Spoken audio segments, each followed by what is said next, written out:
So we're going to do some questions from fans that have recently tweeted in. You ready? On a phone, read from a phone, videoed on a phone with no microphones. I don't know, budget raptors. I think that's what we call this. Amateur hour. No, it's got to be done, man. We're going to be on circles on you. in the. He's weirding me out. See, the thing is, It's making me feel sick. the thing is, we're going to be on the road quite a lot, and We are. it's going to be good to do fan questions in many different environments other than a professional one. Oh, okay. So we've got to keep the standards. Yeah. We've got to keep the standard low so you don't expect. We've got to keep the standard the same. Hey, this is brand new iPhone. It is a brand new iPhone. You keep reminding me. Yeah. Every Right. time I take a photo with mine, you go, no. Let me take a photo with mine and I'll send it to you. All right. That does not happen. Yeah. Take it with your photo in case I need to blow it up to the wall size. Go on then. Questions for me. Right. Okay. First one from Sam George. If you could relive the GSP fight, what do you think you would try to do differently, if anything? Oh, man. Well, that's obviously a reality I lived in for a few months after the fight, kind of going over what I would have done differently, what I could have changed. I mean, the reality is I kind of did everything that I could at the time. I spent almost all the money that I had coming in from the fight on the training camp. I had the coaches with me, the best available to me. You know, I don't know. You know, sometimes you find yourself in those circumstances where you have an opportunity and you just kind of have to take it. And that was one of those. That was one of those opportunities. I would probably come in lighter. I think that was one major thing. I felt like I was too big and too heavy in the fight. Like you can see that when we face off. You can see like I'm a decent size in comparison. I look much bigger. And I've shaved the sides of my head, which makes me look bigger as well. Because it makes my head look rounder. And aerodynamic. And it is aerodynamic, yeah. And in the fight, I mean, I tried to out wrestle him best I could, but my wrestling just wasn't at the standard that it needed to be. My only thing that I would have liked to have done differently in the fight was to throw more, and I've had this conversation over and over in my head as well. Because I'd seen it in so many of his fights before where people freeze up in front of him because they know that as soon as they step heavy on that lead leg to throw a shot, he's level changing and then you've got to deal with that wrestling. So you kind of throw half shots because you're braced ready for a takedown attempt. And because I was too big and I was too heavy, I knew I only had like big shots to throw. Like if I went in there lighter, I would have been faster and I would have been able to pepper him a bit more with shots and been able to interrupt his rhythm more. But I was, across the board, I would have been lighter in my career. That's what I would have been. I was good kind of up to the UFC, and then I just got too big because there were too many gaps between the fights where I would just deadlift and eat. Well, too much Subway for a start because I lived in Los Angeles and it was on every street corner. Anyway, where were we? Yeah, I think that answers the question, right? I think so, yeah. My phone's locked now. It is, yeah. And you need my face. But with your knowledge now... Oh, follow-up questions from you. Yeah. With your knowledge now, yeah. What would have you done differently, though, tactically? Do you other than just being a better wrestler, is there an approach that you would have taken into it differently than what you did? The benefits of being lighter, I would have been more mobile, so my game plan would have been different. I think I went in there with heavy artillery instead of machine guns, and I needed machine guns. And I thought to myself, if I can land one big shot, then that will be enough. I can follow up then, and I only need a few more shots to finish it. Because any fight where I'd won by knockout, it was usually a clean shot that had hurt them and dropped them, and then one or two follow-up shots. So I was thinking, obviously, if that's how I'm going to win that fight, that's most likely. I'm not going to take him down and sub him. That would be silly. So I was built for that. I was built for power punching. Whereas if I'd have been lighter, and my game plan would have been different. I would have been more mobile. I would have used my my lead hand a lot more with less power to manage the range and the distance between us. Probably been slightly lower as well. And I've probably switched stance a lot more as well. Something I train more now because I see the benefit in my face. You have to take a photo. Yeah, I see the benefit of being able to switch stance now, whereas then I was far more comfortable in one stance, and I thought, well, this is my more comfortable stance, so I'll put all my chips on this colour. That makes sense. Yeah. Yeah. Okay. So, Ewan Lavender asks, when is the Raptors gear coming out, and will you boys put on a Black Friday sale? Well, first of all, Raptors gear's cut on its way.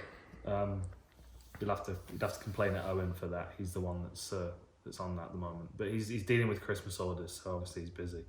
As far as the Black Friday sale goes, I actually don't know whether we're having one. The best thing to do is check the website on Friday and see what's going on. Because if there's gonna be a Black Friday sale, it'll be on that website for sure. FullReptileCollective.co.uk. Quality. I think we'll do something. I'm not sure what. Yeah, I can. We did a black on Black Friday last time, and we did all black, everything. It's my kind of Black Friday. Which is your style. He's got another question. Oh, go on. I know. It's going to turn into a full podcast. We might do. Go on. When is? Oh, do you think Paul Daley reached his potential? If not, what could he have done differently? Again, from Ewan Lavender. Nice name as well, isn't it? Ewan Lavender. I imagine him to be a very peaceful soul. Me too. Paul Daley and his potential, and what could he have done differently? Ooh. A bit closer, making me nervous.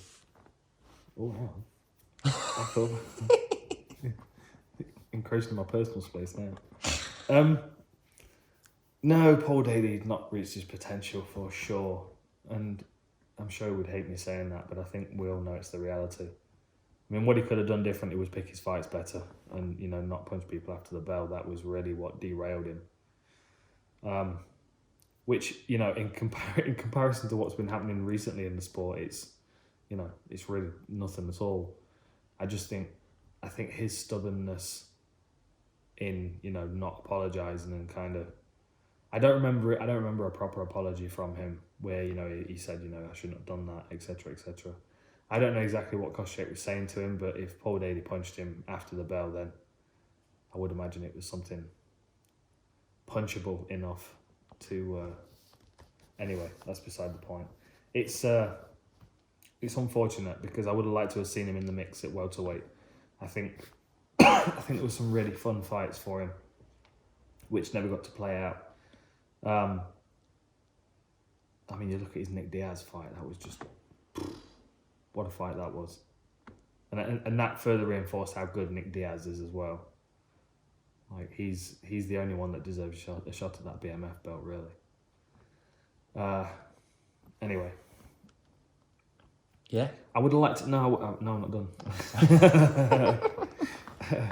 I would have liked to have seen him work more on his wrestling, because I feel like he could have been more threatening at a higher level with better takedown defense, and I think a lot of the guys he faced, he could have been much more dangerous in his ground and pound positions, because his left hand was dynamite no matter where he was. Like even on the ground, hitting pads. Like we used to do all kinds of different drills, and even holding pads and like him throwing to guard pass and hitting, ridiculous power. So and I don't think he ever really fully utilized the full extent of the power because he didn't have the aggressive wrestling to back it up. Yeah. Still an excellent fighter, though. Still an excellent fighter. Yeah.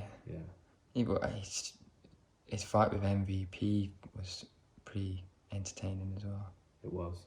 You're going to have to speak up, otherwise they can't. I bet you they did hear me. You reckon? Yeah. How good is this iPhone? Amazing, bro. Isn't it? Amazing, bro. No, well, we'll see. If not, I'll just make that bit really loud. Of course, you can do magic with it, can't you? Yeah. You can do audio magic with it. So why is the audio always shit on the podcast then? It's not. It was wicked on the I podcast. tell you what, no, it's not. Because this should be one of the questions. Why is the audio always shit on the podcast? Which podcast? This is my question. All right, to you. go on then. No, because I'm holding the mic too close. I always complain at Owen for not holding the mic close Well, I enough. think it's different because you've got that Elvis I mic, have got the Elvis mic. and that comes through a little bit different. But it's you only. Anyway, this is not important. We can have a conversation about this afterwards. Are you sure? We're working on it. Yeah. Okay. We're working on it. These people don't care about that. All right. They just want it fixed.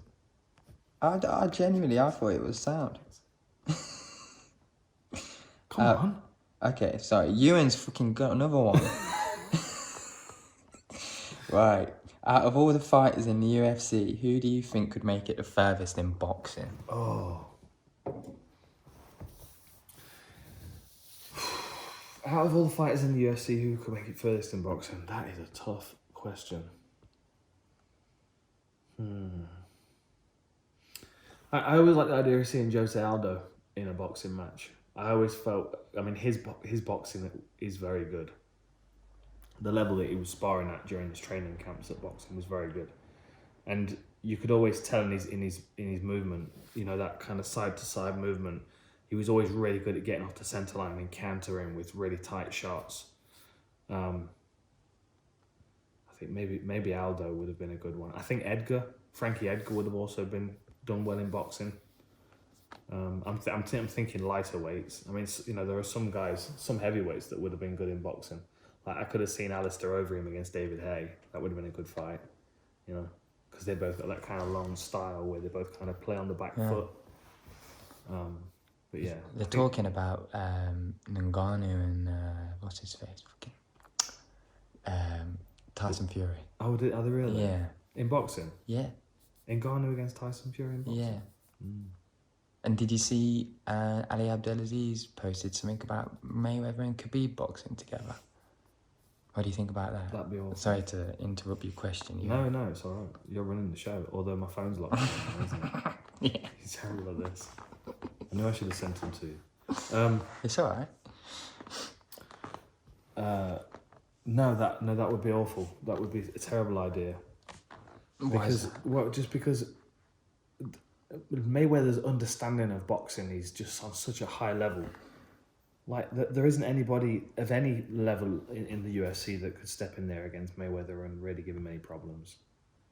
Like it's a whole different thing. Like the limiting the striking areas, limiting the weapons that you can use, adding the big gloves, adding the rounds in, it changes everything about the sport.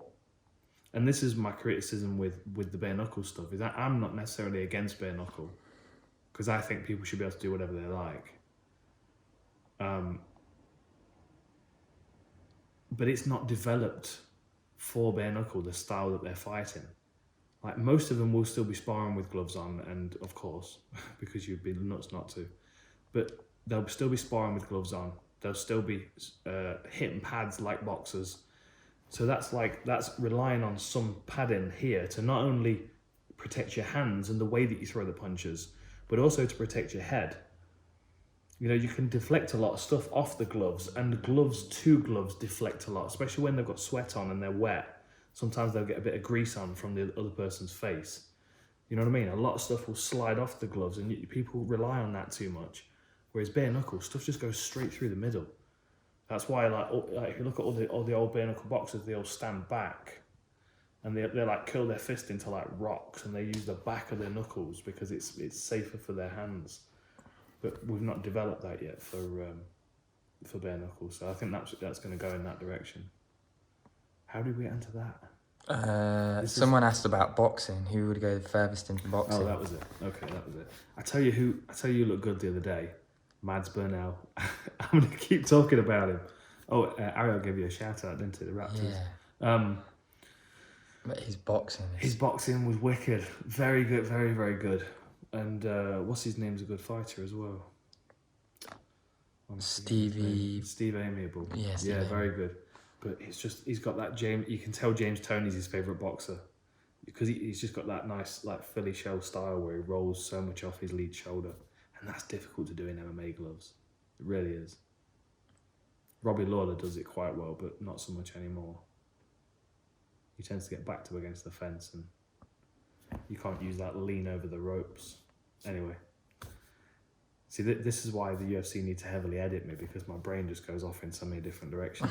And we're talking about fighting. No, I like it. It's good. Love it's nonsense. April asks, what's the last thing you built out of Lego? Oh, what's the last thing I built out of Lego? Does everyone know you're a big Lego fan? I would imagine so. When my office is tidy, we'll do a podcast from in there, because it's an absolute wreck at the moment. What is the last thing I built? It's like it's an old set that I'd not. Well, a friend of mine had it when we were kids, and I remember him having it, and I always thought, oh, I want that set, and I never got it. And it's a small boat.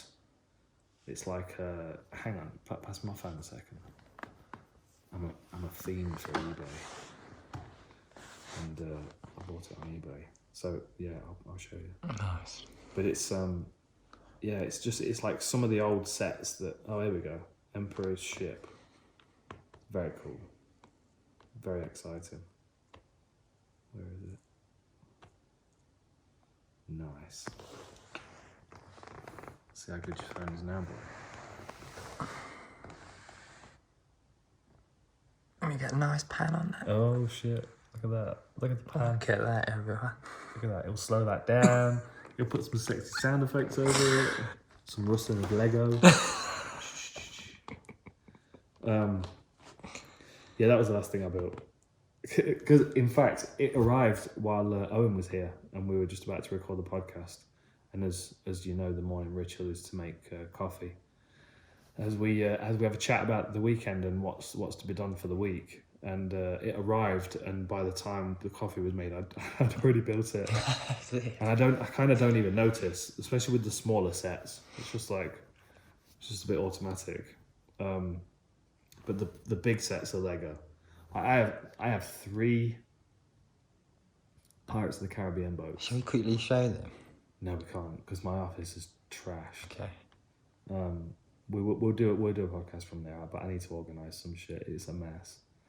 I have 3 of the Pirates of the Caribbean galleons that somehow got smashed all together.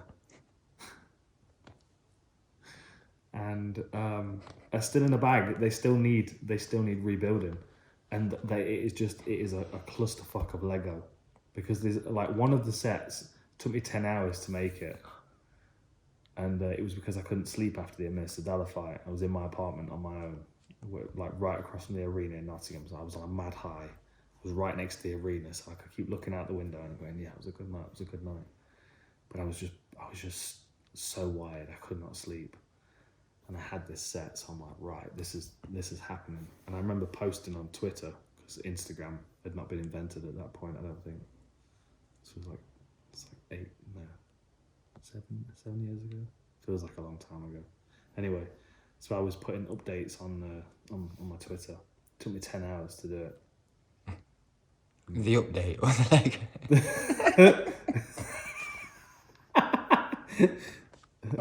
The updates over the 10 hours of what was happening. Cheeky. Anyway, I was going to swear again. You nearly made me swear again. Then, Sorry, dude. You're welcome to swear on our channel. I try not to, though, because sometimes my mum listens to these Oh, things. yeah, true. Same. And I still don't swear around my parents. Right. Although they mustn't. Yeah. I'm sure they know, don't they? Right. Sydney Bench asked, not sure if non-MMA related questions are welcome. All the welcome. That's exactly what I said. I can't necessarily guarantee I have the answers, but I'll give it a go. So what... We're going to need to put a disclaimer at the start of this if we start getting some interesting questions. Yeah, we will, to be fair.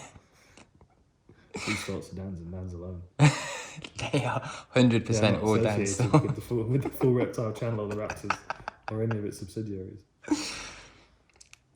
So, Sydney Bench asks, basically, what are the current brands that you're digging at the moment? think What? it's brands, not bands. I'm holding this like I'm sponsored by them. I'm not. This is delicious. I mean, if we could get sponsored by them, it'd be great. Well, yeah. I mean, San Pellegrino, send us some over. So you'll keep them in shop. What kind of brands? I think like clothing, to be fair. Okay. Well, Full Reptile, obviously. I wear nothing but. In fact, I'm wearing nothing but at the moment. Full Reptile. These are all prototypes, though, so you can't get any of this. Well-worn prototypes as well. Just know that we road test everything. What brands?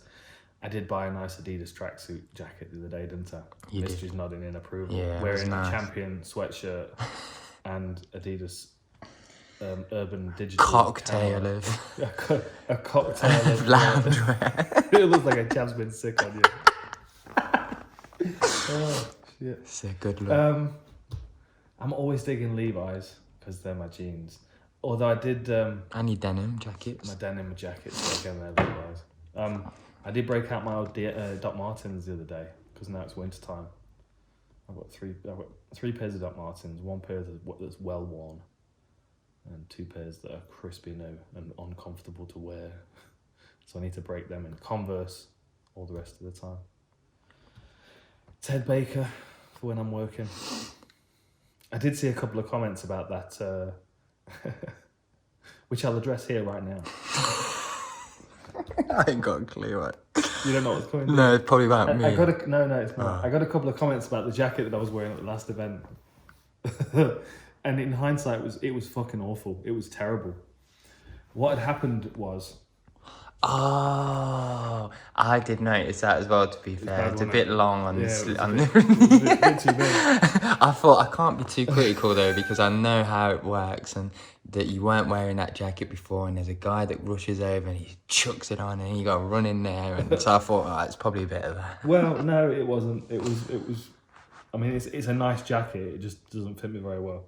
And the reason it doesn't fit me very well is because it's a brand new jacket. I've never worn that one before, but I've had it in my wardrobe for like 8 years. So the last time I wore it, I was a lot bigger. Jesus. And it fit me. It fit me when I bought it, but it doesn't fit me as well anymore. So as people will see that watched ESPN the following week in Sao Paulo, I've downsized my jacket game. So they fit again now. It's just I've been at every fucking event in the past, I don't know how many months. It's been a long time though. I've been on the road to every event. And there's only a certain amount of jackets and shirts I can get through. For sure. I don't like wearing the same thing over and over. So we need a Ted Baker sponsor as well. Well, they did hook me up one time when I did the Maymac fight. Oh yeah, did they? Yeah, they looked after me. I went in the shop and just raided. I got loads of cool shit. That was very cool. We need to find a cool suit sponsor, to be fair, don't we? In all Yeah. seriousness. Yeah. Ted Baker would be good. Yeah. That one, Cal Pacino, Yeah, they're nice. is on his What's it decent called? as well. Oh god. Oh. Shall I find out quickly? I will. I'll find out in a second. Oh, no, it was Debonair. Master Debonair. Get that. Get that. It's up there. It's up there. All right. Moving on. I've got a photographic memory, but the photos aren't coming out very well. Running out of ink. Yeah. Yeah. Right. So we got Eric Burchett. I think that's how you say his name. When you were fighting in the UFC, was there a fighter in your weight class that you never fought but really wish you had?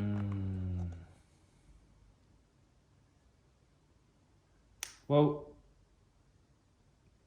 Diego Sanchez, I suppose. That's the obvious one. I've even got a photograph that I found from ages ago. So I fought on a show in Holland called Too Hot to Handle, and Diego was a guest, and I think he just won the Ultimate Fighter and was training for his UFC debut. Yeah, he was there training. I think he was training with Tyrone Spong, who was on the card. And I'd already fought and I was done and stuff. And I was sitting in the front row with my wraps on, and just got chatting with him. And I think I asked him one question, and he spoke for 25 minutes while the fight was on. Getting caught in the Sanchez vortex. And and then we got a face-off. And then after that point, I was like, that'd be a good fight at some point. he'd definitely walk onto something concussive.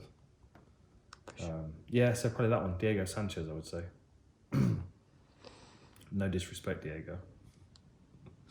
Although you have The Lion, the Witch, and the Wardrobe in your corner. Oh my God, I'm not sure what's going on anymore. I'm not sure what's going on anymore. And we've seen His him. heart's in the right place. That's what we have to remember. That's what my grandma would say. This is becoming ridiculous now. Yeah, I like. This is Mystery's idea. I'm going to get in trouble for this. San Pellegrino, you're going to send us some shit. Go on then. Right. Gary Hope asks Shout out to Gary. if you were still in the mix at the UFC and hypothetically could pick any division to be a part of in terms of exciting matchups, which one would you be a part of? Tell you what, this is so hard reading. Reading and holding the camera at the same time. Yeah, I'm dyslexic and I'm under pressure to read a normal sentence. I could have read them out. No, it's fine. I didn't. Are you Well, sure? then it's. No, I like you not reading it. You like hearing your own voice? Nah, I definitely don't. Fuck it out.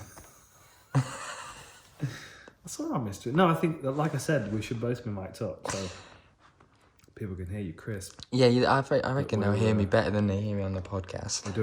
We're doing the budget direction with your three-eyed camera phone. What was the question? What weight class? I think it was. Steer us back on I track. think it was kind of the same question, was. but what? It was Gary Maybe asked. different. Yeah. What weight class would I compete in? Welterweight's always been exciting because there's always good fights in that weight class. But honestly, I think lightweight's always been the most exciting. I even remember when the UFC got rid of the weight class and I was disappointed because some of the fights you used to get at lightweight, like, okay, I'm going to throw some names out here. So if you're listening to this, shout up if you know these names. Cal Uno, Fabiano Ihar, Din Thomas, Eve Edwards, Matt Serra, Shoni Carter. They were good fighters. They were great fights. Jens Pulver. Jens Pulver. BJ Penn, of course. Too easy. They were great fights. I remember this takedown. I think it was Fabiano Ihar, who had Tito shorts on. He had the Black Punishment shorts with the flames on, but he was like a shorter version. And he went for this hip throw, and Cal Uno went face first, and he didn't manage to tuck his head before he landed.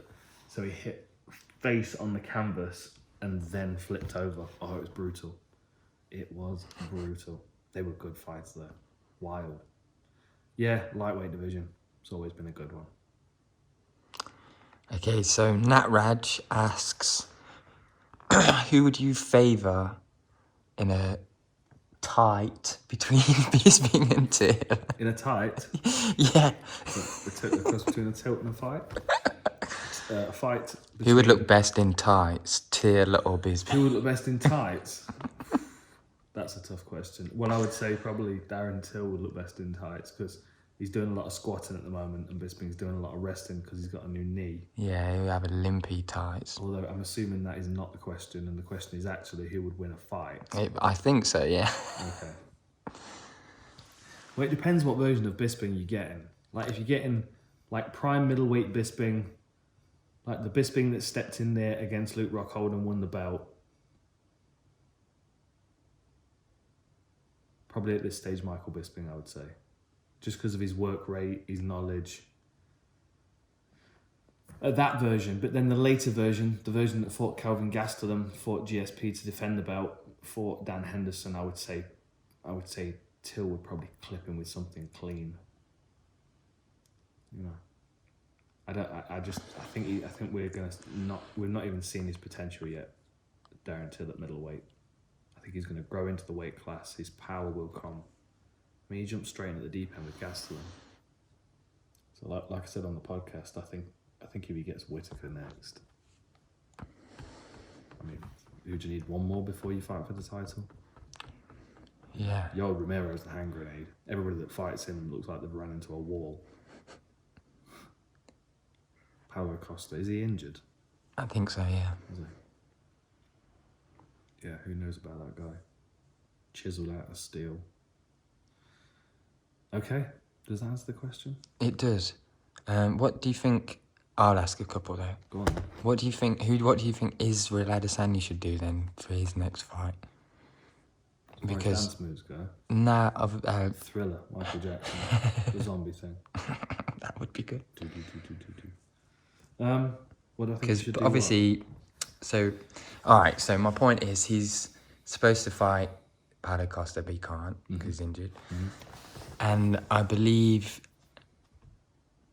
the fans want to see Yoel Romero against Israel. But how do you sell that as the next fight? Because you've got Yoel Romero who's just come off 3 losses, right?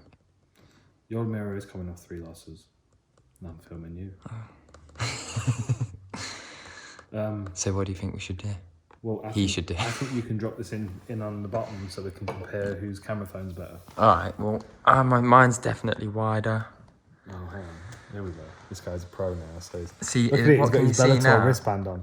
He's still got his Bellator wristband on. We've got a name for that. I can see your phone, your hands, your head, everything. So what? What can you see? I can see you wearing a gangster chain and with your champion shirt on and your fancy pants. Oh yeah. All right. This is like the equivalent of crossing swords. Digital. I just want people to see what I'm looking at. I just want people to see what I'm dealing with. This is the reality. A legend. Anyway. So Israel Adesanya. Yeah, what do you think he should do? Because it's hard to sell that fight, right? UFC will say that. I don't think it is. No. Champion. I think it's difficult to sell it because Adesanya's got a title. I don't think there's any other reason that it's difficult to sell. I'll stop filming now.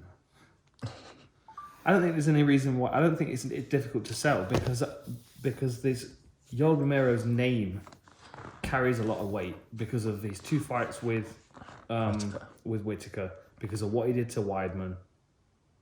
Like, the guy's a wrecking machine, and them 3 arguably could have won. Really, I think were they split decisions or unanimous? One of them was a split decision. So one judge said he won. So. Yeah, or was it? I can't remember now. Jeez, was it a draw and a split decision? Anyway, I just think Yoel Romero's name's got a lot of weight to it. There's people respect him, and I think there are still questions about Adesanya's game because we've not seen him fight someone that's a strong wrestler, and we've got Rockhold, who's predominantly a grappler with kickboxing, now moved up a weight class. Chris Weidman, who's the All-American wrestler, who's moved up a weight class. Jacare, who's one of the best grapplers in the whole sport, moved up a weight class. So now, really, the only real danger in the division, like the old guard grapplers, is Yoel Romero. I mean, he doesn't tend to shoot takedowns, but it's more the explosiveness, I think, makes people excited for it. So I don't mind it. I don't think we need to overthink these things sometimes. I think that was the beauty of like old school MMA, like back in the day. Yeah, there was some structure to it. If somebody had a title and, there was a logical contender, but then oftentimes just make the fight that people want to see, and and the UFC know that. They're clever about that. And if that's the fight that people want to see, if there's enough noise about it, it will happen. And I think that's the one that makes the most sense, especially if Costa's out for a while. Until's not quite ready for a title shot. Who else is the Cannonier? Same situation. He probably could do with one more at least. He's a beast. Cannonier. You got to hit hard if your name is Cannonier, right? Yeah. He's a nice guy as well. He is. He's into crystals and. He's a weirdo like me. Seems like he's got a lot of levels. I'm going to reach. I've got some. Anyway. I didn't expect that when I was speaking to him. He seems like a cool guy. If you could, if you were a matchmaker and you could set up the next 2 fights for McGregor, what would they be? Off the top of your head, I don't even want you to think hard about this one. I'd have him return against Poirier and then fight Gaethje for a title shot. Nice. Good. Yep. Or if Tony Ferguson doesn't doesn't beat Khabib, then I'd like to see McGregor fight Tony. But then imagine this, if Tony does beat Khabib, which I don't think is, I'm not thinking that's very likely. I think Khabib's going to beat him. I think Khabib will defend the title. But if Khabib loses the title to Tony, which could happen, early cuts from elbows, from weirdness, elbows, weird submissions, neck attacks. I mean, you've got to think how deep that guillotine with Poirier was. Poirier thought that was sunk, he went all in on it. So Tony's long arms can cause problems with takedown defense. So, I mean, there are ways that Khabib can lose that fight. I just feel my gut instinct is that Khabib's going to win. But either way, I mean, if Tony loses, then Conor can get that fight for a title shot. And if Khabib loses, then either he gets an immediate rematch, which might be in his contract, or McGregor fights Khabib over 3 rounds. Do you see Khabib giving it? It'd be a main event, so it would be 5 anyway. Yeah. But do you see Khabib giving McGregor that chance, even if he really deserves it? Because I struggle to personally. I think Khabib will fight him again. I do. And I know that he's kind of, Khabib's playing the power game a little bit now. He's got the belt and he's saying, oh, he can win, what does he say, 10 fights in a row, and then he can fight for the title again. I think if McGregor won 2 good fights, and that's why I say Poirier and Gaethje are the 2 that I would pick. Because, or Felder. I mean, Felder's up there as well. I wouldn't even mind if he went through someone like Islam Makhachev or I would Charles love Oliveira, that. I'd like to someone see like that. Islam, to be fair. I think Islam might be a real problem for him. I think Charles Oliveira could be a problem for him as long as he gets All right. the fight to the floor. So on the same topic, say he loses his first fight, Yep. back into somebody like, who did you say, Poirier? It's kind of forgiving, I guess, on Poirier, isn't it? But where does he go next after, if he was to come back and lose again? What would you expect McGregor to do? Do you think he would still continue to fight, or do you think that's it, he'd go? Rematch with Diaz? You think he'd do that, I think yeah? that's always in his back pocket. And I think he can always do that at welterweight, which is the argument, the trilogy's at welterweight, isn't it? So even if he came back and lost to Poirier or to Gaethje or to Cowboy, even Cowboy at welterweight wouldn't be a bad fight for him. There are lots of interesting fights for McGregor. Pettis, I know he's matched up with Diego, isn't he? Diego Ferreira, which is a good fight. He's good. Beat Merbeck, didn't he? Yeah. All good? All good, man, yeah. Anything you want to say? I don't think so. All right, cool. Then we out.